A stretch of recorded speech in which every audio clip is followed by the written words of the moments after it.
Então aqui nós temos o tabernáculo.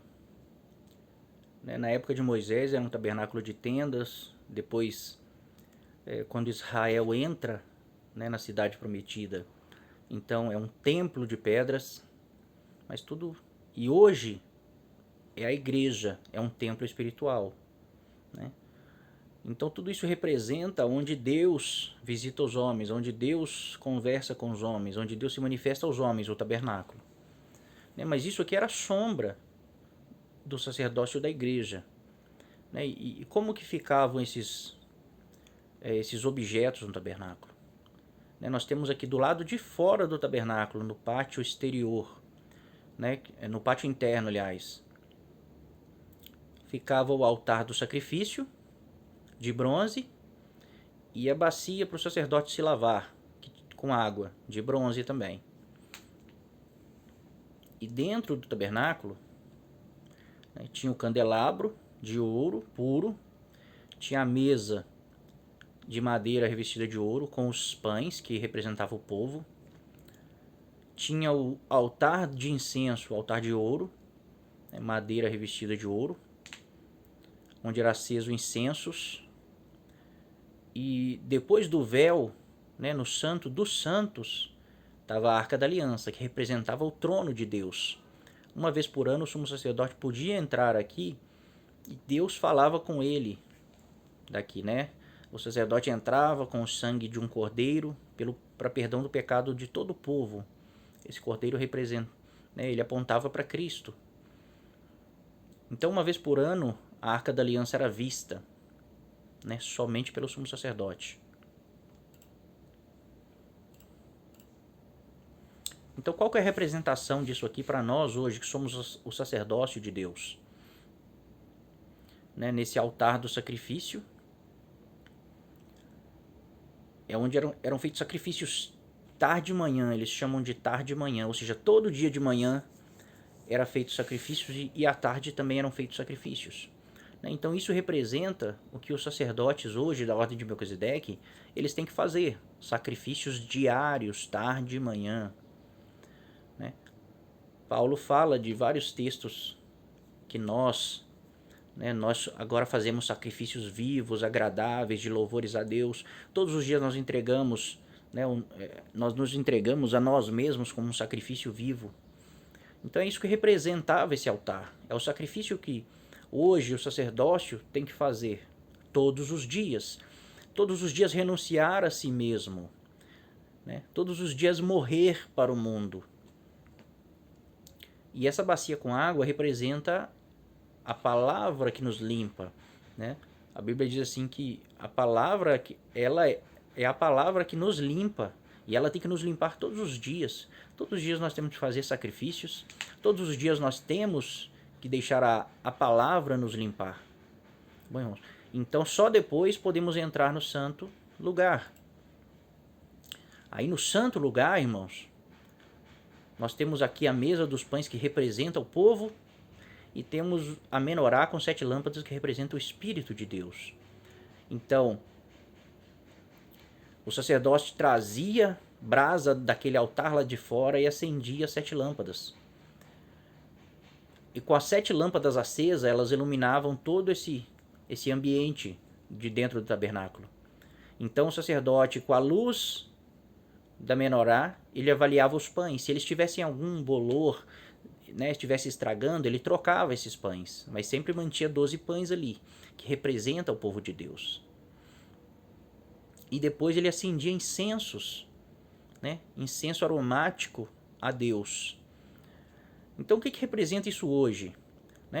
Hoje isso aqui representa que a luz do Espírito Santo, a luz do Espírito de Deus, nós temos que manter acesa a luz do Espírito. Paulo diz, não apagueis o Espírito, a qual foste selado.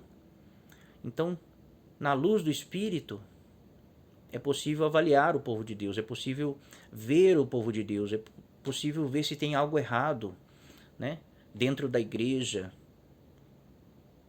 com os nossos irmãos, dentro da nossa família, do nosso casamento.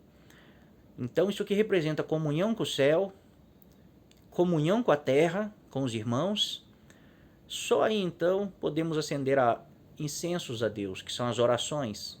Incenso representa as nossas orações. Então, se você não tem comunhão com o céu, comunhão com a terra, com os irmãos, nem adianta orar, irmão. Nem adianta. Porque a sua oração não vai subir a Deus como incenso agradável. Tá bom? Então, isso era a representação. Isso que fazia. Esse era o ofício do sacerdote. Dos sacerdotes, né, da ordem de Arão.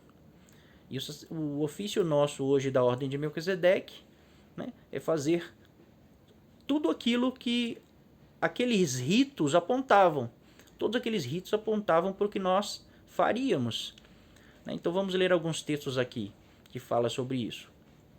1 Pedro 2 diz assim: também vós mesmos, como pedras que vivem, sois edificados casa espiritual, para ser de sacerdócio santo, a fim de oferecer de sacrifícios espirituais agradáveis a Deus, por intermédio de Jesus Cristo. Vê que Pedro está falando disso? Nós somos casa espiritual, né? Casa espiritual para Deus. Nós somos pedras vivas, edificadas. Então nós somos o templo. Nós somos o sacerdócio santo também. Então a igreja representa o templo, né? Toda a igreja representa o templo. Cada indivíduo é um sacerdote.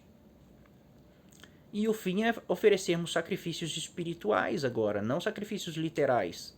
Sacrifícios espirituais, assim, lógico, são sacrifícios literais. Você deixar de fazer o que você quer, as suas vontades, né, para fazer a vontade do Pai, é um sacrifício literal também, mas ele é muito mais espiritual. Né? Então nós somos o sacerdócio, nós somos o templo, tudo aquilo apontava para a igreja. Paulo também fala, ele diz assim: rogo-vos, pois, irmãos, pela misericórdia de Deus, que apresenteis o vosso corpo por sacrifício vivo, santo e agradável a Deus, que é o vosso culto racional. E não vos conformeis com este século, mas transformai-vos pela renovação da vossa mente, para que experimenteis qual seja a boa, agradável e perfeita vontade de Deus. O que Paulo está falando? Nós temos que oferecer a Deus, todos os dias, o nosso corpo como um sacrifício vivo, santo e agradável a Deus. E Paulo fala que é o vosso culto racional. Quando eu me dedico na leitura das Escrituras para entender mesmo, é um sacrifício vivo. E só assim eu vou poder prestar um culto racional a Deus. Nós temos muito o exemplo na nossa igreja, os irmãos não conhecem as Escrituras. Aí vem um irmão prega, por exemplo, né, a igreja vai ser arrebatada a qualquer momento, não vai passar pela grande tribulação, vai ser livrada. Aí todo mundo, glória a Deus, todo mundo, aleluia, aleluia. Né? Aí no culto da outra semana vem outro irmão de fora e prega que Deus vai guardar a sua igreja na hora da tentação que há de vir sobre toda a terra. E o mesmo povo, glória a Deus, aleluia, aleluia. É o mesmo povo. Ou seja, não é um culto racional. Qualquer coisa que for dita ali, o povo está glorificando. Eles não estão oferecendo um culto racional. É um culto racional, é um culto irracional. Então, só com sacrifício vivo, entregando todos os dias o nosso corpo por sacrifício vivo, que é oração, leitura das Escrituras, né, consagração, jejum, é assim que nós vamos poder oferecer um culto racional. Aí Paulo fala: e não vos conformeis com este século, mas transformai-vos pela renovação da vossa mente, ou seja, o conhecimento. Conhecereis a verdade vos libertará. O conhecimento da verdade nos liberta. E somente conhecendo a verdade e sendo liberto, aí Paulo fala, pela renovação da vossa mente, para que experimenteis qual seja a boa, agradável e perfeita vontade de Deus. Nós nunca vamos saber qual realmente é a vontade de Deus enquanto nós não conhecermos, não tivermos o conhecimento da verdade. Como eu vou fazer algo para Deus, que é a vontade de Deus, se eu não conheço, se eu não leio as Escrituras para saber qual é o plano de Deus para nós, se eu não sei que eu sou um sacerdote? né? Eu imagino, eu sou igreja, eu sei, eu sou igreja, eu estou salvo, né? Mas eu não sei que eu fui chamado para ser um sacerdote da ordem de Melquisedeque e que eu tenho ofícios que eu tenho que cumprir, não para ser salvo.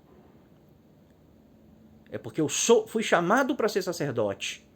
E se você foi chamado para ser sacerdote, você tem que fazer os ofícios sacerdotais. Você tem que fazer os sacrifícios espirituais agradáveis a Deus. Você tem que aprender a lei de Deus. Os sacerdotes, eles tinham que aprender toda a lei de Deus.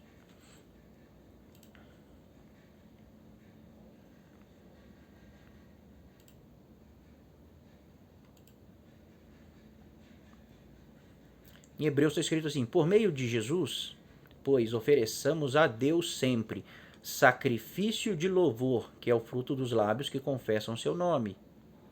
Sacrifícios espirituais. A lei ela não foi abolida, e sim estabelecida.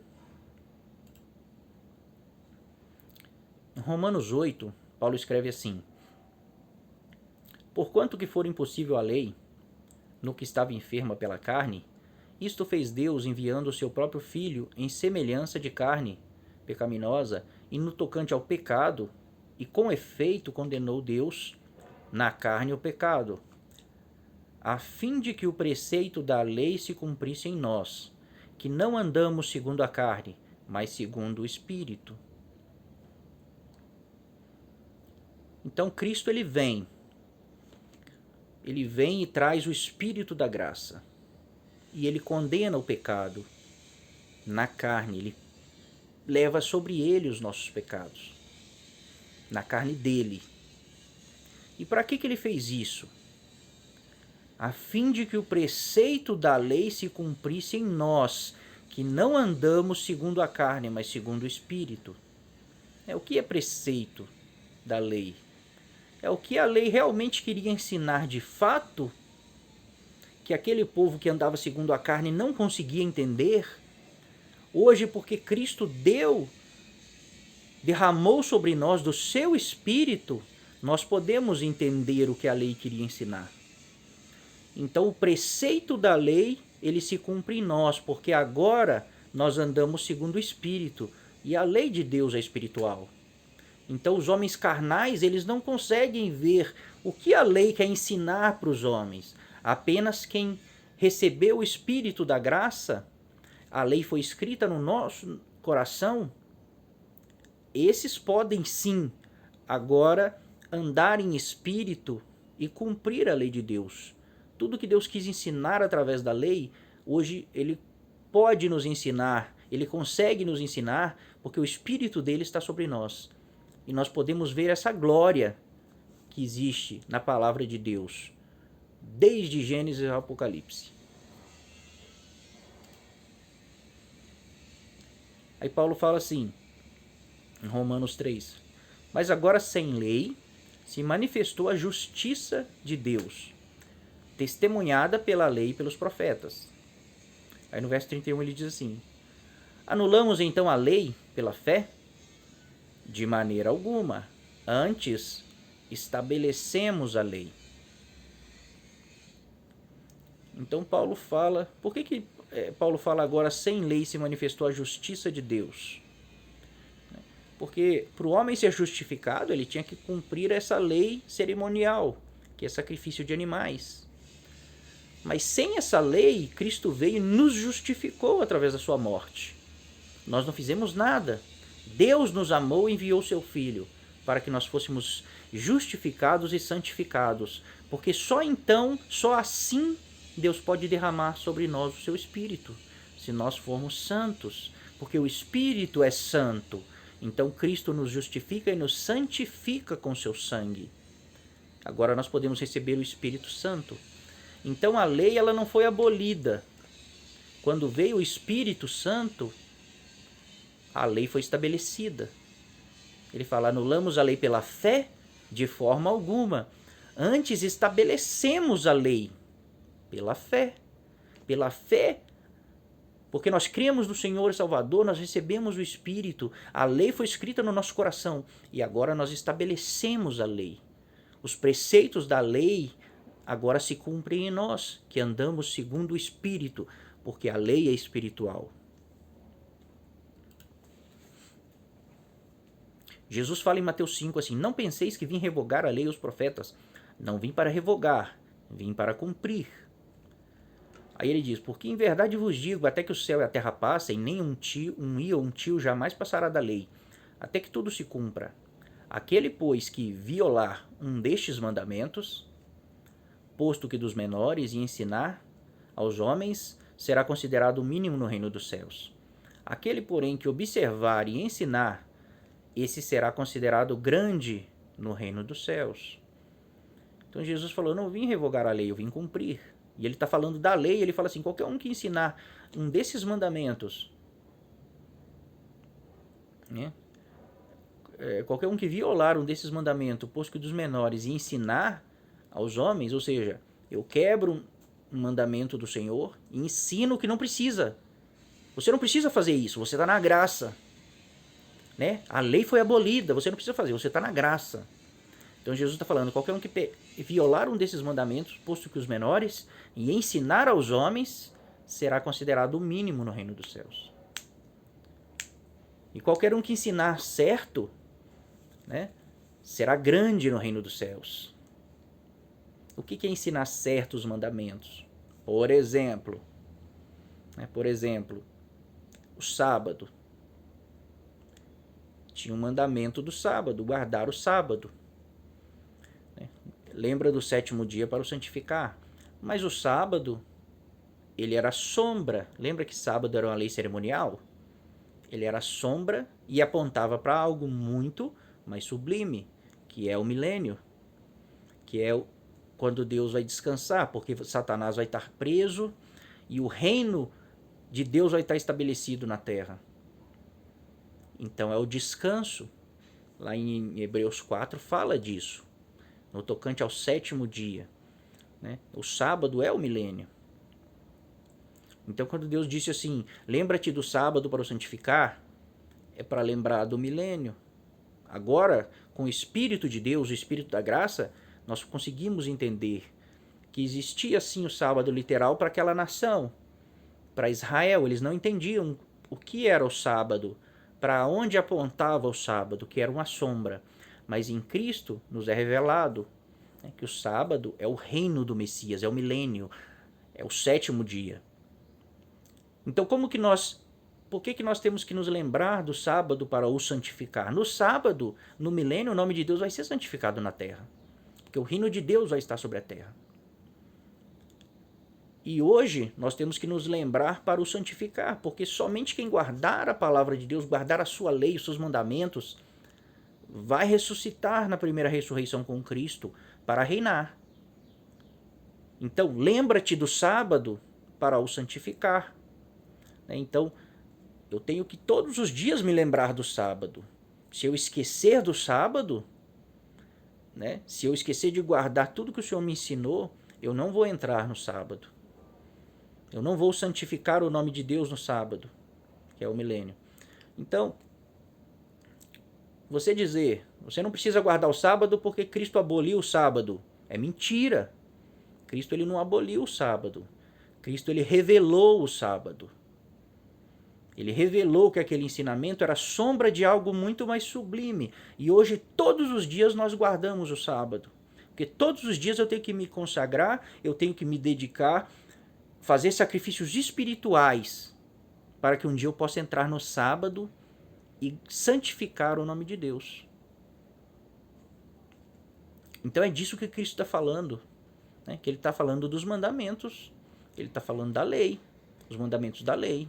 Então qualquer um que ensinar errado vai ser mínimo no reino dos céus, vai perder muito galardão. Mas os que ensinarem corretamente, né, será grande no reino. E seguindo aquele texto, né, os irmãos depois leiam todo o texto de Mateus 5, né, o Sermão da Montanha, ele ensina várias coisas. Ele diz, ele fala assim, né, antigamente ouviste o que foi dito: não matarás, eu porém vos digo, qualquer um que odiar o seu irmão é como se já tivesse o matado. Ouviste o que foi dito: não adulterarás, qualquer um que olhar e cobiçar já adulterou no seu coração. Então agora Cristo está pegando os mandamentos e ensinando, revelando eles, como eles são de verdade. Qual é o preceito do mandamento? Qual é o preceito de não matar? Não é simplesmente para você não matar de medo de ser apedrejado, como era a lei de Israel. O preceito do mandamento não matar é para ensinar a amar. Qual é o preceito do mandamento não adulterarás? Ensinar a amar. Então Cristo fala, quando ele é interrogado, ele diz assim: todo o preceito da lei se cumpre em um só mandamento: amarás o teu Deus sobre todas as coisas e ao teu próximo como a ti mesmo. Então todo o preceito da lei é ensinar o amor de Deus. Então Cristo ele não abole a lei, ele não abole os mandamentos, ele não aboliu. Ele veio estabelecê-los, mas como eles são de fato, não como o povo carnal via, mas agora ele veio revelar como eles são mandamentos espirituais. E nós que temos o Espírito de Deus, somos seres agora espirituais, temos que deixar esses mandamentos que estão escritos no nosso coração moldar a nossa vida. Aí em Romanos, Paulo fala assim: pois isto, não adulterarás, não matarás, não furtarás, não cobiçarás. E se há qualquer outro mandamento, tudo nessa palavra se resume: amarás o teu próximo como a ti mesmo. O amor não pratica o mal contra o próximo, de sorte que o cumprimento da lei é o amor. Os irmãos notem que Paulo está falando dos mandamentos para com os irmãos. Não tem mandamentos aqui para com Deus. Dos 10 mandamentos são 4 para Deus, como ensinando a nós amarmos a Deus, e 6 são para ensinar a nós amarmos os irmãos. Mas aqui Paulo cita simplesmente os mandamentos para com o nosso irmão. Não adulterarás, não matarás, não furtarás, não cobiçarás. Então ele fala assim: o cumprimento desses mandamentos que Deus deu, os mandamentos para com o homem, como você deve tratar o homem, como você deve tratar o seu irmão, o que você não deve fazer para o seu irmão. Paulo fala: o cumprimento disso tudo, ou o preceito disso tudo, é o amor. Tudo isso veio nos ensinar a amar. Aí no final ele fala assim: de sorte que o cumprimento da lei é o amor. Aí muitos podem pensar assim: então quer dizer que se eu amo meus irmãos, eu cumpro a lei. Eu estou cumprindo essa lei espiritual. Não, irmão. Não é isso que Paulo está dizendo. Ele está dizendo que todos os mandamentos eles foram dados para nos ensinar a amar. O cumprimento da lei, o que ela vai fazer em nós, o objetivo dela é nos ensinar a amar, mas não da forma que nós amamos. Por exemplo, Deus nos ama e por isso ele nos corrige, e por isso ele nos prova para sermos aprovados. E isso é o amor. Jesus fala assim: aquele que me ama guarda os meus mandamentos. Amor é obediência. Segundo a palavra de Deus, amor não é o que nós... Se eu amo a minha esposa, o meu filho, os meus filhos, os meus amigos, os meus irmãos, então eu estou cumprindo a lei. Não. Se você cumprir a lei, isso você vai aprender a amar de verdade. Se você cumprir a lei, guardar a lei no seu coração e fazer tudo o que o Senhor mandou, aí sim vai gerar amor em você. Mas não um amor, um sentimento. Um amor, ensinamento. Você vai estar amando sabendo o que você está fazendo. Mesmo que às vezes você ofenda uma pessoa, repreendendo-a, admoestando-a, você está amando. Mas o amor de Deus, o amor que a lei te ensinou, não o amor que você acha que tem que ter pelos seus irmãos. E nós achamos que gostar é amar, e não é. Amar é ser fiel, é obedecer. Então, quando nós cumprimos tudo isso da lei, o cumprimento da lei é o amor. Nós estamos amando. Não da forma que nós pensamos, mas estamos amando como Deus planejou o amor. Como Deus planejou. Como Deus nos ama, nós estamos amando nossos irmãos, mesmo que às vezes tenhamos que aborrecê-los, falando alguma coisa que eles não querem ouvir.